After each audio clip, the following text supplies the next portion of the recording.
Hello, this is Patricia White, and this is my final report for communication ethics in the public sphere. My topic is on shadow banning on TikTok, especially as it pertains to marginalized communities and its effects. So, as I've discussed before, many online platforms use various algorithms to moderate and organize their content. It's necessary for their survival and for them to articulate what is appropriate conduct for on their site and on their platform. Most users are unaware of the impact of these algorithms, as frankly few details of how they work are publicly available.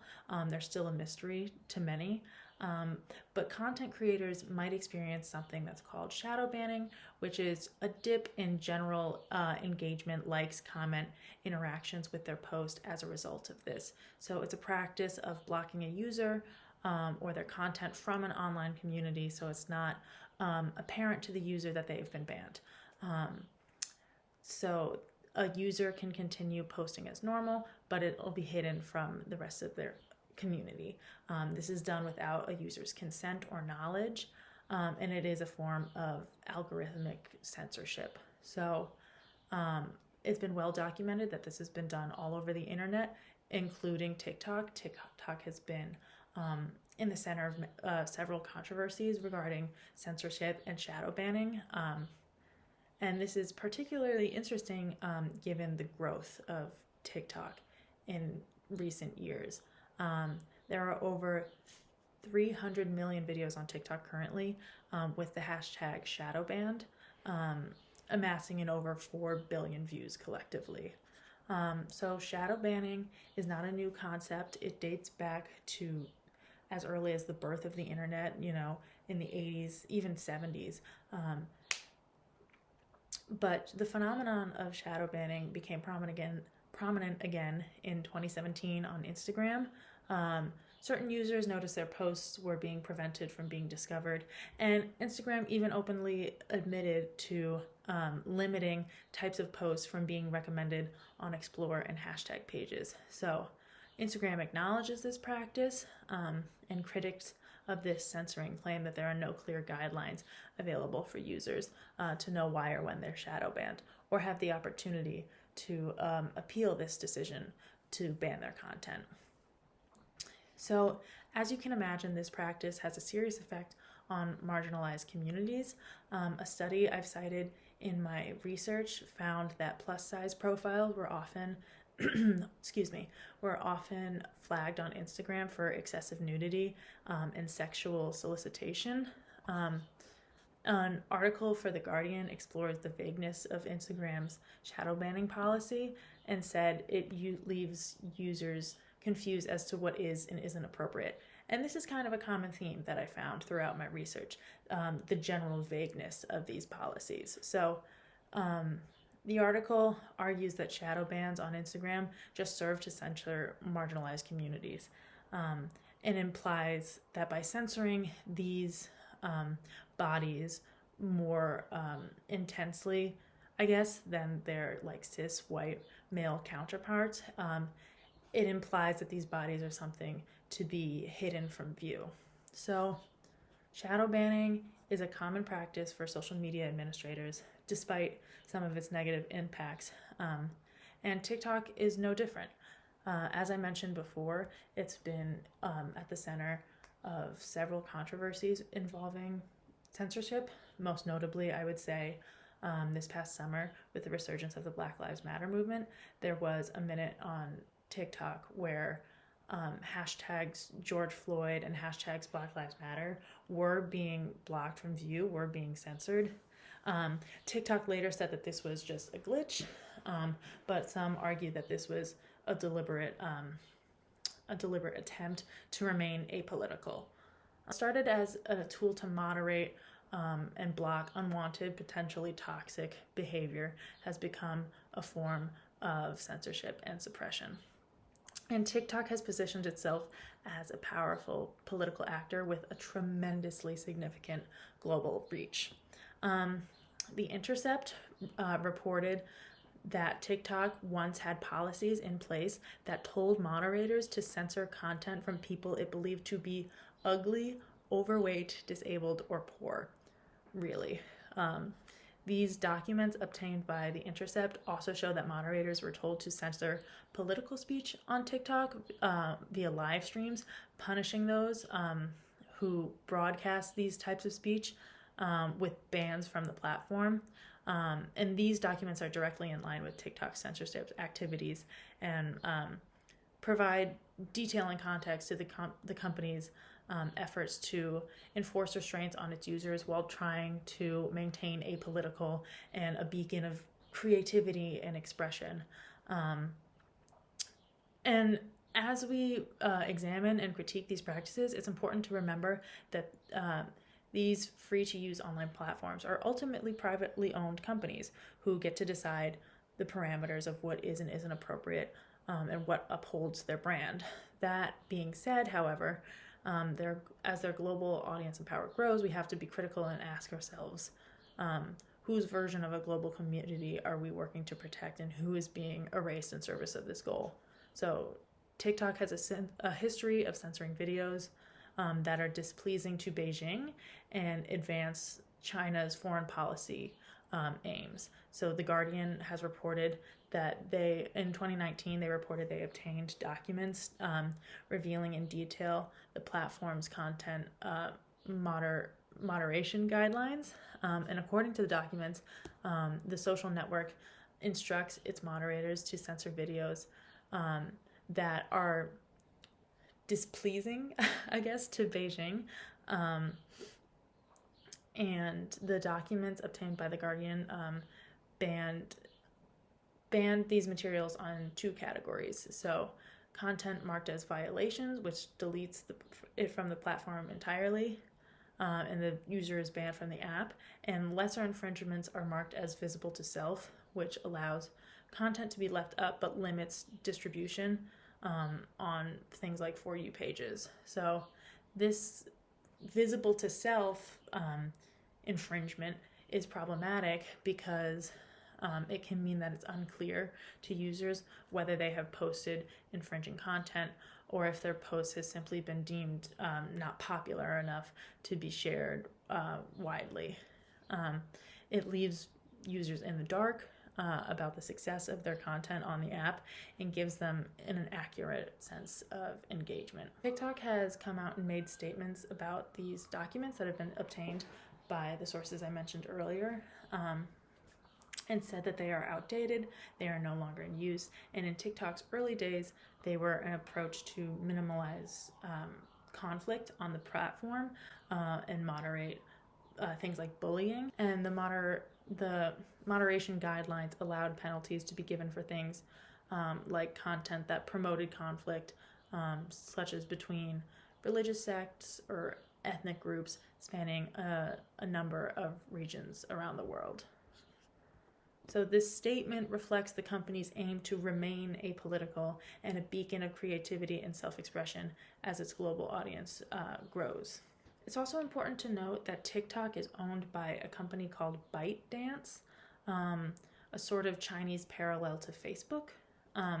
The parent company has previously come under scrutiny by the US government over its ties to the Chinese Communist Party and numerous reports of the app's censorship tactics. So these undesirable videos were banned from TikTok's For You page, which is a section of the app where videos are funneled to a vast audience. Most of TikTok users spend the majority of their time on the app scrolling through their curated For You pages, and the specifics of what it takes to wind up on the For You section largely remains a mystery, but the document reveals that it took very little to be excluded. The argument for excluding uploads by, quote, undesirable users was that their content could decrease the short-term new user retention rate stated in the document obtained by The Guardian and The Intercept. Some of the criteria TikTok moderators were specifically told to suppress included, quote, abnormal body shape, ugly facial looks, dwarfism, and obvious beer belly, too many wrinkles, eye disordered, and many other low quality traits. For real. It's unclear how widespread these exclusionary practices have been. The documents also expose wide efforts to censor political speech on the app and keep certain content from becoming popular. Also in the documents laid out by The Intercept, there were rules that could be interpreted to forbid components of political speech by classifying them as dangerous or defamatory. Broadcasts deemed to be endangering national honor and interests were punished with a permanent ban, as was uglification of country's history. It is unclear whether there is any current rule whatsoever against, quote, harming national honor or documenting police movements. So in a profile for Time magazine, TikTok creators claimed that they were facing their videos being taken down, hidden, or muted from followers for posting Black Lives Matter related content. During the resurgence of the Black Lives Matter movement in the summer of 2020, TikTok had transformed into a hub for activism as the year progressed and ultimately became the most downloaded non-gaming app worldwide. The creators who Time featured claimed they had either experienced significant declines in viewership and engagement on their videos after posting content in support of the Black Lives Matter movement, or noticed instances where they felt that the app's community guidelines weren't being fairly applied to Black creators. TikTok released a statement in June apologizing to members of its Black community who felt unsafe, unsupported, though TikTok continues to face racial bias allegations from Black creators. The director of creator community of TikTok US told Time that TikTok, quote, unequivocally does not engage in shadow banning, despite being the center of several shadow banning controversies. So since TikTok released a formal apology, their efforts to make the app more equitable has received mixed reactions. Some have said they've noticed some positive changes, like a more diverse For You page, but despite its efforts, some users reported that problems around race and biases still persist. So what is the ultimate impact of censoring marginalized communities? In an essay I cited in my paper, author Evan Yashimoto explores how he feels content moderation is ineffective in addressing hate speech when regulation does not consider the social, political, and historical context of the content being reported. When the context is not considered, he argues, it upholds societal discrimination. So social media platforms like Facebook, Twitter, YouTube, and now TikTok have enormous influence on who has the ability to speak and what content can be shared on their platform. Therefore, they can dictate what is considered free speech versus hate speech on social media. And so he explains that without a clear definition of what constitutes as hate speech, we run the risk of censoring legitimate speech, including political speech, without any remedy. So Yashimoto proposes that in order to improve addressing hate speech through moderation, social media companies must create better avenues for user feedback that allows them to better understand the content of what they are moderating. So all of this is not to say that speech online should go totally unsupervised. Speech should be looked at as conduct and regulated as such, as it has real-world consequences both on and offline. Political philosophers have argued that speech is powerful conduct, unlike thought, with effects on speaker, listener, and audience. The rights allow people to make decisions about themselves and how they live is paramount. Ultimately, the regulation of speech online could enhance freedom of expression rather than obstruct it, according to political philosophers Catherine Gelber and Susan Brayson. They explain that there's a tradition of thinking of online speech as removed from the real world, even more akin to thought as speech in real-life environments. They argue the contrary, that speech is conduct, and it is from this perspective that they argue we need to protect speech as it plays a crucial role in one's ability to make decisions about how they live. So they argue that this approach means that one has an obligation to regulate harmful speech as it will hinder the rights of others. So we need to arrive at a solution for content moderation rather than shadow banning. I've mentioned before that in 2015, Reddit added a account suspension feature as opposed to shadow banning their content. So this just basically means that an account that has posted something problematic will be suspended. The user will be notified of that and they have the opportunity to appeal. So this is preferable to shadow banning because they have the opportunity to appeal it. But because with shadow banning, creators are usually left completely in the dark. So while this is preferable, they're still not ideal unless they provide a clear set of what is and isn't appropriate on their sites. If guidelines are too vague in describing what can and can't be posted, that gives platforms like TikTok, Facebook, Instagram too much jurisdiction over what can be penalized, and you run the risk of flagging content that is legitimate and fair content.